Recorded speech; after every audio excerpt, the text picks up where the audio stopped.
What's up sa inyo mga kapigaso? Today ay gusto ko lang sa inyo i-share kung paano mag-change oil ng Yamaha Vega Force Fi. So ayun guys, ano mga ating mga gagamitin sa pag-change oil. Una, meron tayo ditong Y-socket wrench na sukat na 12mm para sa ating drain plug.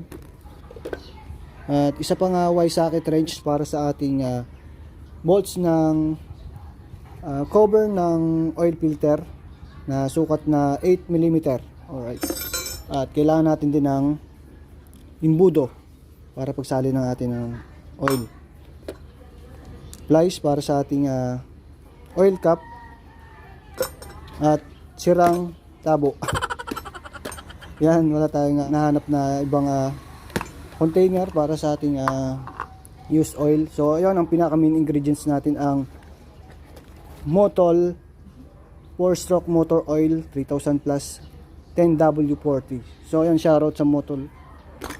At ang ating oil filter na gagamitin, pampalit natin sa ating lumang oil filter. Alright. So ayan ang mga gagamitin natin sa pag-change oil. So ayun, simulan natin. Let's go. So ayun guys, first thing to do is hanapin natin yung drain plug. So ito yung drain plug nya. At gagamit tayo ng 12mm.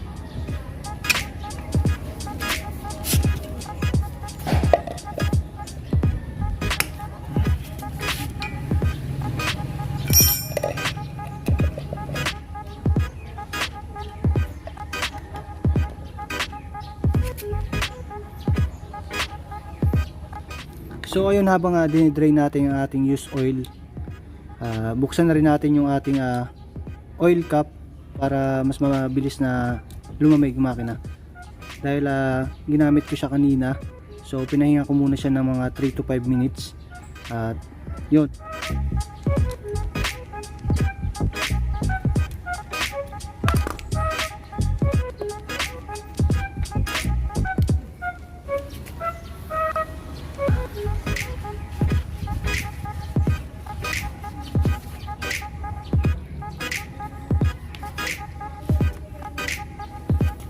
After natin ma-drain yung oil nya, sunod natin yung oil filter cover. So buksan na natin. So ito yung ating mga bubuksan. Gagamit tayo ng 8mm na socket.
So ilagay natin yung ating bagong oil filter para sa ating Vega Force Fi.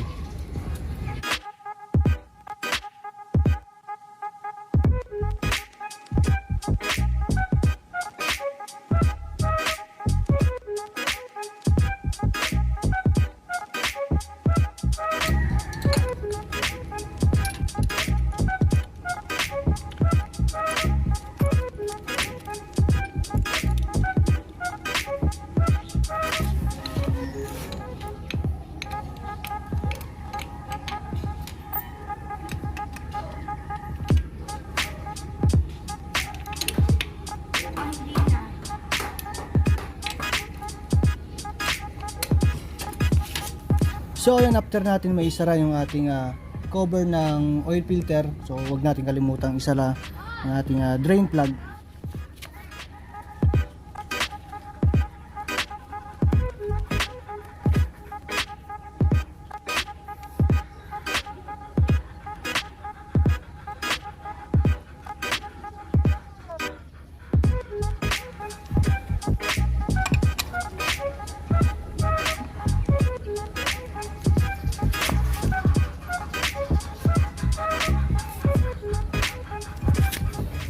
So ayun guys, after natin na maisara ang ating drain plug, so ayun, sunod na natin ang pagsasalin ng langis. Alright, let's go!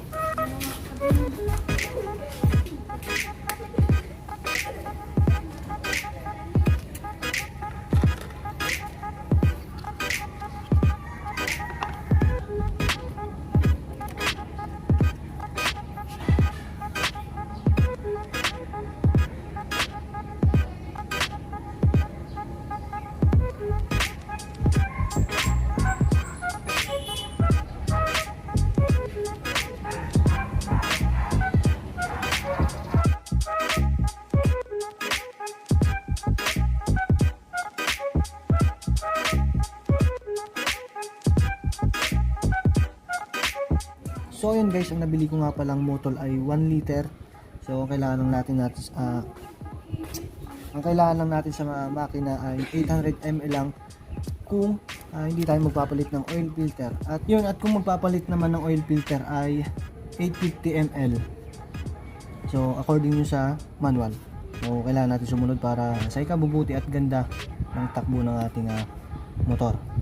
Kanina nga pala sa pagpalit natin ng oil filter, yan, pwede pa natin siya magamit sa susunod nating change oil. Yan, pwede natin siya magamit ng twice, no? Sa akin naman ay every change oil ko, pinapalitan ko na yung oil filter. Sinasama ko na siya sa pag change oil. Kailangan every 1.5 km or 1,000 km tayo mag change oil regularly para maganda ang hatak ng ating motor. So ayun guys, dito na nagtatapos ang ating pag-change oil ng ating Vegaforce FI. So ayun, sana nakatulong sa inyo sa mga Vegaforce dyan. So ayun, yun yung basic na pag-change oil. So ayun, maraming salamat sa inyong pakikinig at panonood. Sana nakatulong sa inyo. So ayun, kung bago ka pala sa channel na to, mag-like, comment, and subscribe ka na, and hit mo na rin yung notification bell para ma-update ka pa sa susunod nating i-upload. So ayun guys, maraming salamat and God bless. Bye bye.